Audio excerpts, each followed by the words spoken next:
इकाई 1 स्रोत एवं उपागम। अध्याय 1 आधुनिक भारतीय इतिहास के स्रोत।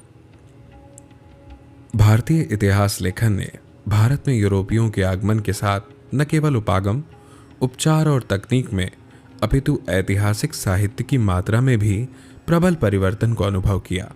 शायद कोई भी अन्य कालावधि या देश 18वीं शताब्दी से 20वीं शताब्दी के दौरान ऐतिहासिक सामग्री की प्रचुरता पर भारत जैसी गर्वोक्ति नहीं कर सका। आधुनिक भारत के इतिहास के निर्माण में राजकीय अभिलेखों, विभिन्न स्तरों पर सरकारी अभिकरणों के दस्तावेज को सर्वोच्च प्राथमिकता दिए जाने की आवश्यकता है। राजकीय अभिलेख।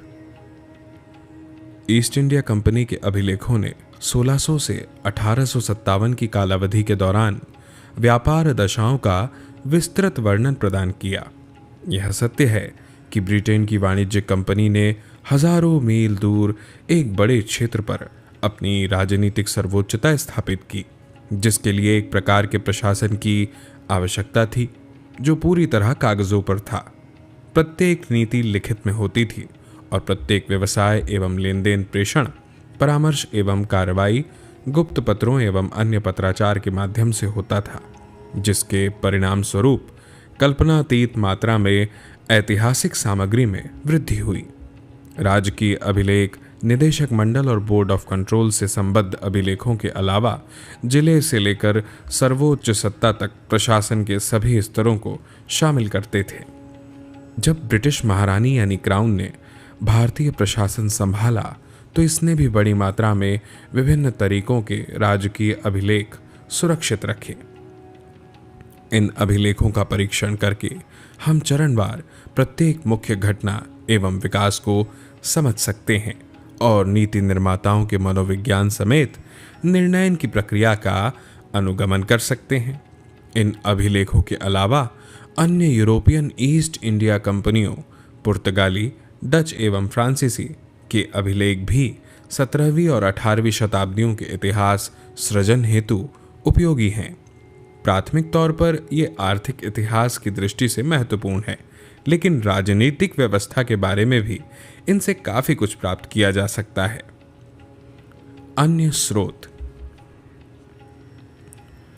कई सारे समकालीन और अंशतः समकालीन जैसे वृत्तांत, जीवन साहित्य एवं यात्रा वृत्तांत भी हैं जिन्होंने हमें 18वीं एवं 19वीं शताब्दियों के पूर्वार्ध के इतिहास की रोचक एवं उपयोगी झलकी प्रदान की है। यद्यपि समाचार पत्रों एवं पत्रिकाओं ने 18वीं शताब्दी के उत्तरार्ध में अपनी उपस्थिति दर्ज की, तथापि उन्होंने 19वीं और 20वीं शताब्दियों में भारतीय समाज के लगभग सभी पहलुओं पर बेहद मूल्यवान सूचना प्रदान की। आधुनिक भारत के इतिहास के अन्य स्रोतों में मौखिक प्रमाण, सृजनात्मक साहित्य और पेंटिंग्स भी शामिल हैं। यद्यपि मौखिक स्रोतों की अपनी सीमा होती है, वे अन्य ऐतिहासिक सामग्री के पुष्टिकरण में तथा घटनाओं, व्यक्तियों एवं ऐतिहासिक घटनाक्रम को समझने में हमारी मदद करते हैं। सृजनात्मक साहित्य, विशेष रूप से स्वदेशी साहित्य के नए रूप जैसे उपन्यास, लघु कहानियाँ एवं कविताओं, जिनका विकास पश्चिम के प्रभाव में हुआ, ने समकालीन सामाजिक वास्तविकताओं का विविध प्रतिबिंब प्रदान किया। चित्रकारी में नए पैटर्न जो औपनिवेशिक काल के दौरान दिखाई दिया, ने उस समय के जीवन को समझने में मदद की। इस प्रकार इन स्रोतों में ऐतिहासिक अभिलेख एवं गैर अभिलेखबद्ध स्रोत शामिल हैं। पुरालेखीय सामग्री। इतिहास के अन्य भागों की भांति आधुनिक भारतीय इतिहास लेखन में भी पुरालेखीय सामग्री का महत्वपूर्ण स्थान है।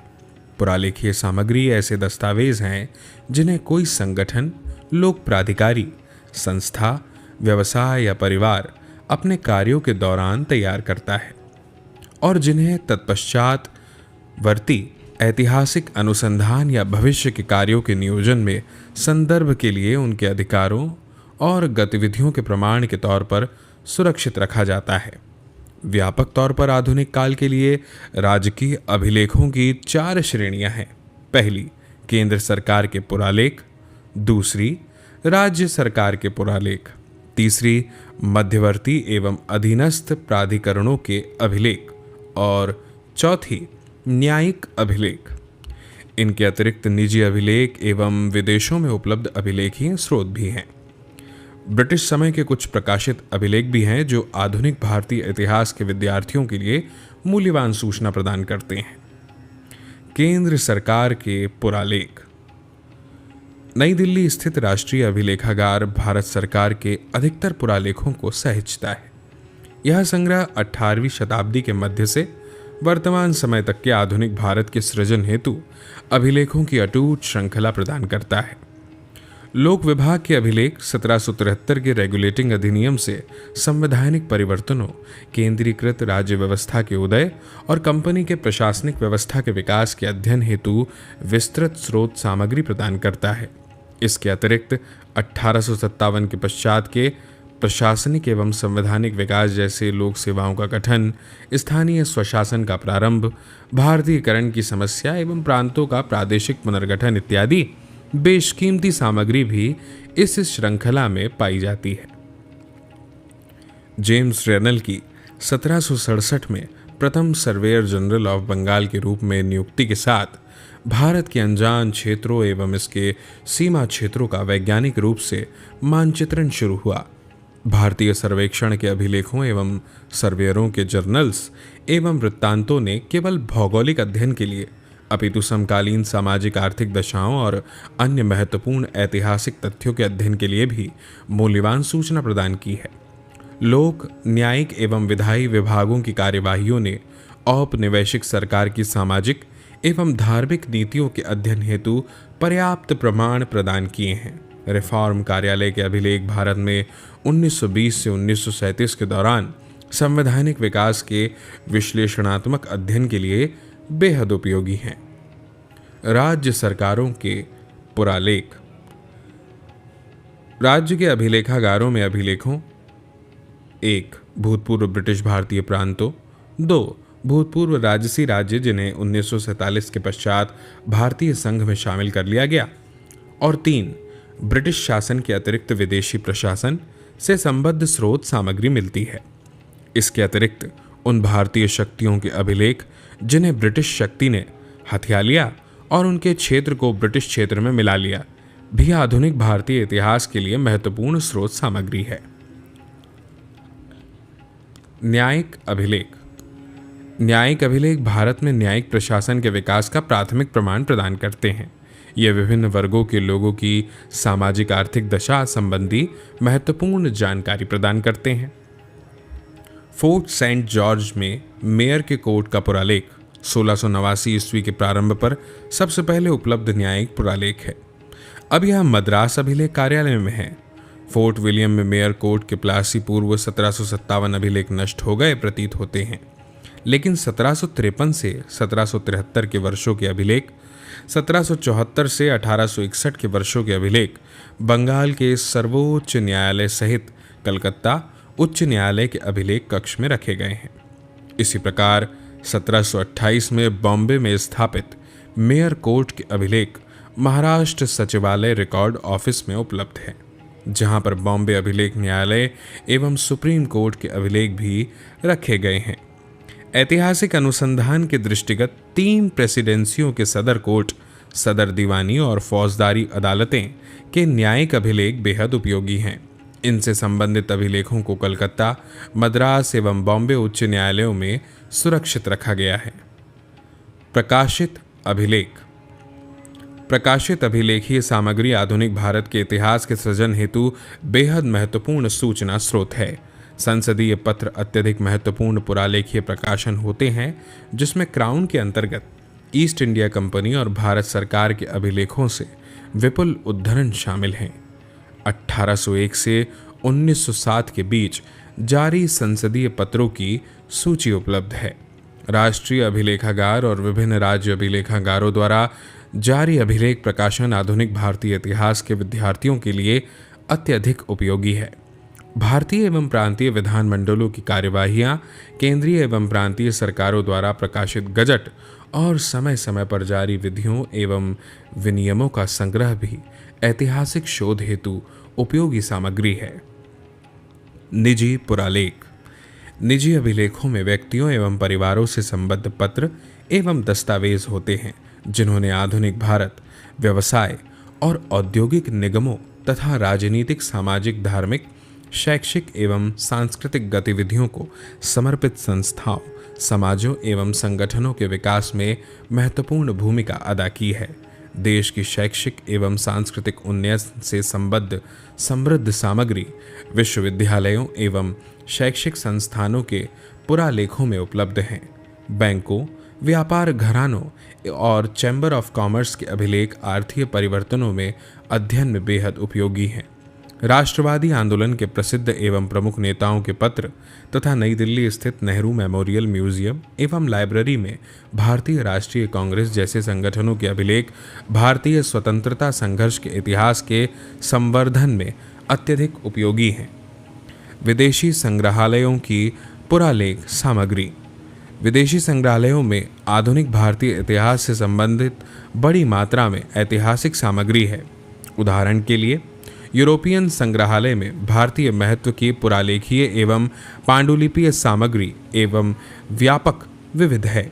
India office records, Commonwealth relations office London में कई सारे महत्वपूर्ण पुरालेखीय समूह हैं जो हमारे देश में उपलब्ध नहीं हैं। ब्रिटेन में कई पुरालेखीय एवं पांडुलिपि संग्रहालय, विशेष रूप से लंदन में ब्रिटिश संग्रहालय में ब्रिटिश वायसराय, राज्य सचिवों एवं अन्य उच्च स्तरीय सिविल एवं सैन्य अधिकारियों के पत्रों का संग्रह है जिन्होंने भारत में कार्य किया और जिनकी उपयोगिता को बमुश्किल ही आकलित किया गया। Church missionary society of London जैसी मिशनरी सोसाइटी के पुरालेख विशेष महत्व के हैं जिनके पुरालेख देश भारत में शैक्षिक एवं सामाजिक विकास के बारे में समृद्ध सूचना लिए हुए हैं। भारत में फ्रांसीसियों के इतिहास के अध्ययन के लिए आर्काइव्स नेशनल, पेरिस और French ministry of foreign affairs, colonies and war के पुरालेख समृद्ध स्रोत हैं एवं और अत्यधिक उपयोगी हैं।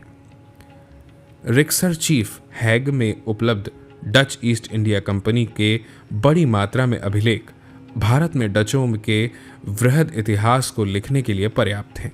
इन अभिलेखों को 17वीं एवं 18वीं शताब्दियों के भारत के आर्थिक इतिहास के प्राथमिक स्रोत के तौर पर भी प्रयोग किया जा सकता है। भारत में 1777 के पश्चात डच उपनिवेशों से संबंधित दानिश क्राउन और डच ईस्ट इंडिया कंपनी के रिक्सरकेविट, कोपेनहेगन में उपलब्ध अभिलेख ट्रैकोम्बर और सेरामपुर के बंदोबस्त के बारे में जानकारी का प्राथमिक स्रोत है। इसी प्रकार national archives of Portugal, Lisbon में भारत में पुर्तगालियों से संबंधित मौलिक पत्रों का संग्रह है। भारतीयों द्वारा विदेशों में चलाई गई राष्ट्रवादी गतिविधियों के इतिहास के सृजन के लिए विभिन्न देशों के विदेश मामलों संबंधी कार्यालयों के पुरालेख बेशकीमती हैं। उदाहरणार्थ, यूरोप में भारतीय क्रांतिकारियों के बारे में उपयोगी सूचना या जानकारी जर्मनी फॉरेन ऑफिस के अभिलेख में है और संयुक्त राज्य अमेरिका में भारतीय क्रांतिकारियों पर जानकारी अमेरिका के स्टेट डिपार्टमेंट और जस्टिस डिपार्टमेंट के पुरालेखों में उपलब्ध है।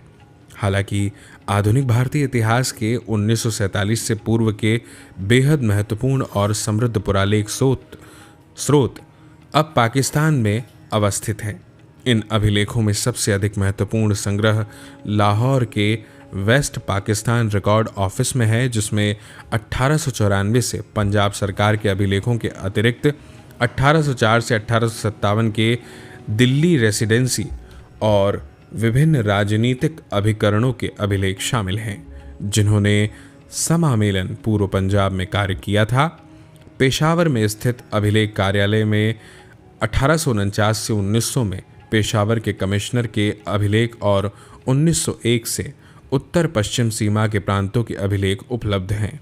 ये अभिलेख भारतीय उपमहाद्वीप के प्रादेशिक इतिहास के अध्ययन के लिए मूल्यवान हैं और भारत के अफगानिस्तान, ईरान और सीमावर्ती क्षेत्रों की जनजातियों के संबंधों के बारे में भी उपयोगी सूचना प्रदान करते हैं।